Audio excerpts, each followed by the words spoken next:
Today's topic is about fluid therapy. What is fluid therapy? We can say it is the administration of the fluid. Administration of the fluid to the patient, which is known as fluid therapy. जो हम administrate करते हैं fluids depending on the disease, depending on the patient, कैसा patient है, कैसी disease है, कैसी condition है, कैसा symptom है, तो उस according हम fluid administrate करते हैं patient को. हम fluids देते हैं, different types of fluid होते हैं हमारे पास जो कि पेशेंट को दिए जाते हैं depending upon the indication of the patient और depending upon the symptom of the patient. Usually हम आईवी फ्लूइड्स आईवी रूट से ही देते हैं. That is why they are known as IV fluids also and the administration is known as fluid therapy. तो अगर हम देखेंगे जो ये फ्लूइड्स हम पेशेंट को इंजेक्ट करते हैं, पेशेंट को देते हैं हम through the IV route. It depends, mostly it depends upon the symptom. Usually अगर सिम्टम देखा जाए पेशेंट में क्या है, जिस तरीके का सिम्टम है, जिस चीज़ को हमें क्योर करना है, जिस डिज़ीज़ को हमें ट्रीट करना है, अकॉर्डिंगली वैसे फ्लूइड्स हम पेशेंट को एडमिनिस्ट्रेट करते हैं.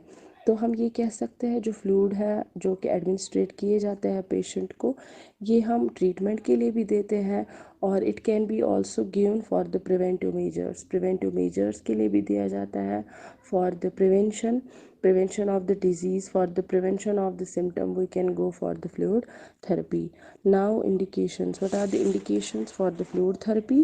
First one is dehydration. When there is dehydration, when there is excessive loss of water, excessive loss of water, अगर बॉडी में एक्सेसिव लॉस हुआ है वाटर का जिससे कि बॉडी डिहाइड्रेट हुई है, so we need to hydrate the body by giving the fluids. हम फ्लूइड्स देते हैं पेशेंट को, मुख्तलिफ फ्लूइड्स दिए जाते हैं to manage the water loss of the body.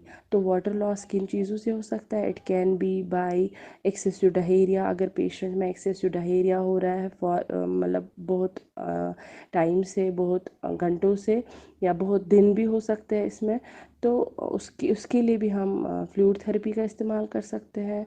या एक्सेसिव स्वेटिंग है, या हम कह सकते हैं कोई इंजरी हुई है लाइक बर्न, कोई एक्सीडेंटल इंजरी हुई है जिसमें कि पेशेंट बर्न हुआ है, जल गया है, तो जिसकी वजह से पेशेंट में डिहाइड्रेशन हुआ है, लॉस हुआ है, वाटर लॉस हुआ है, प्लाज्मा लॉस हुआ है, तो उस चीज़ को भी ट्रीट करने के लिए हम फ्लूइड थेरेपी दे सकते हैं.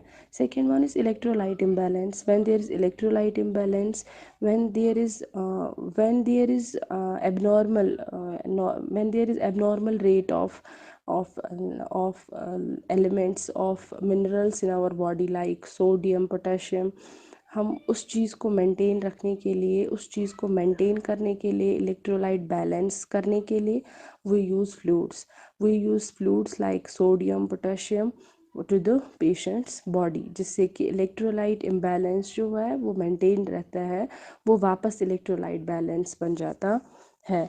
या हम कह सकते हैं metabolic acidosis. When there is metabolic acidosis, we use some IV fluids to maintain the normal range in the patient. हम नॉर्मल रेंज जो है पेशेंट का जो है, अगर एबनॉर्मल रेंज आ रहा है पेशेंट में, मेटाबॉलिक एसिडोसिस है, तो उस चीज़ को भी हम ट्रीट कर सकते हैं bye giving the fluid therapy.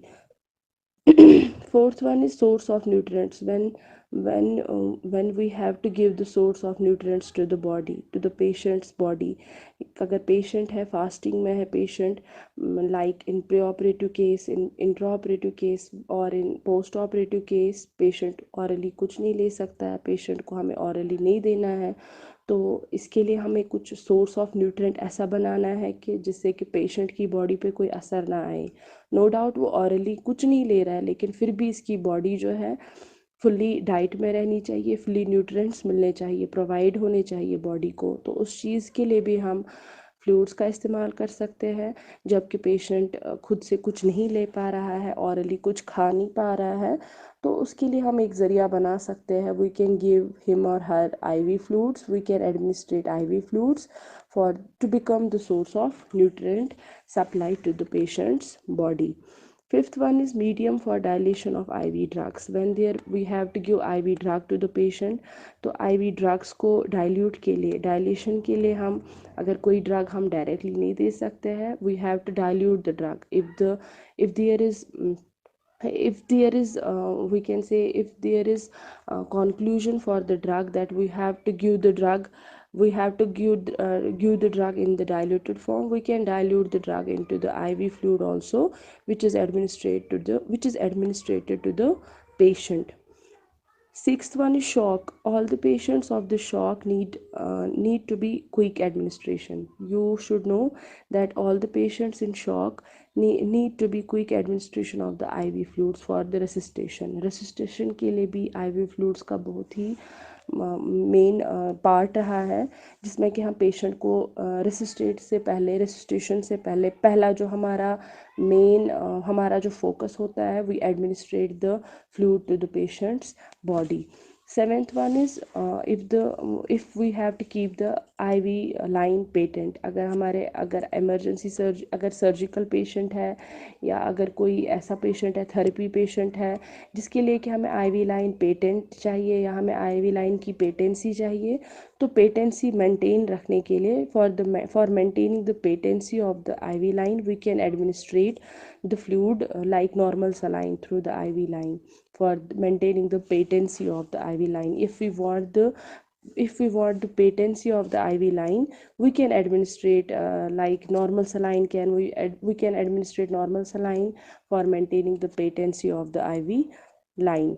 And the last one is surgical patient. If there is surgery, if the surgery is to be gone, we can administrate IV fluid continuously in the intraoperative stage, in the post operative stage also. अगर patient को surgery के लिए लेना है, patient को हमें prepare करना है फॉर द सर्जरी, तो हम प्री ऑपरेटिव पीरियड में, इंट्रा ऑपरेटिव पीरियड में, पोस्ट ऑपरेटिव पीरियड में लाइन लगा देते हैं, जिससे कि हम डिफरेंट फ्लूइड्स पेशेंट को देते हैं, पास होते हैं through the body for the safety of the patient.